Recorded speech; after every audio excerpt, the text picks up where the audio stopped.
Hi buyers! Now that we have both the financing and the agent, in the third video of our 3-part buyer education series, we embark on the fun part, house hunting. Don't forget, the only 3 things that matter in real estate. Don't you know what they are? Let me remind you. They start with L and end with location. Obviously it's a joke, but location is so important. Where do you want to be? What matters to you? Lifestyle, walkability, location to public transit. Unless you have a large family or very specific needs, often it's a better trade-off to have a smaller place in a better location. But what if it doesn't have a yard? Perhaps just look for something near a park. Smaller space is totally workable and doable if you're in the right location.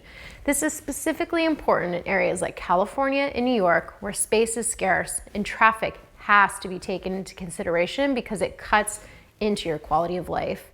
Look at lots of options, take your time and be patient. If you don't love it, don't buy it.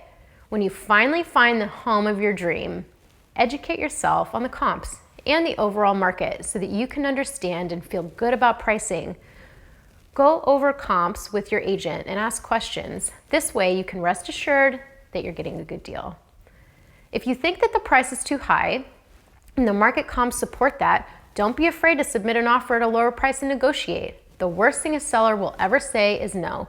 And if they're not being realistic with the current market prices and they do say no, the fact that you were serious and you wrote an offer, they might just reconsider you in a month or 2 if it hasn't sold. And you could probably find yourself negotiating an even better deal with more leverage this time around because they've reached out to you. Besides, writing your first offer is so empowering. Go over the offer contract carefully with your agent, asking your questions along the way. And if you're accepted, your initial deposit money is only in jeopardy after your contingencies are removed.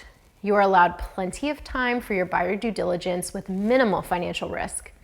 Just make sure that the T's are crossed and the I's are dotted before you remove any contingencies. This varies state to state, so follow the advice of your trusted realtor. No matter what, always get a general home inspection.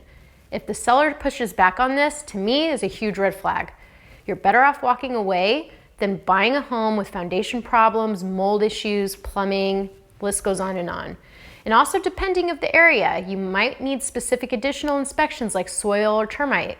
Go through the title report and make sure that you have clean and clear title to the property. Once the loan is fully approved and all contingencies are removed, you can plan the movers, decorators, and the next thing you know, you're moved in and it's 5 years later. Your home is appreciated in value, you've received great tax benefits, and you're so happy you didn't wait to buy. Will Rogers has a great saying, don't wait to buy real estate and wait. If you can buy over the long term, this will be one of your greatest and most fruitful investments. I hope that you've enjoyed this 3-part buyer education series. Call me if you would like to schedule a buyer consultation or if I can connect you with a trusted lender. Happy house hunting. Thank you so much for joining me.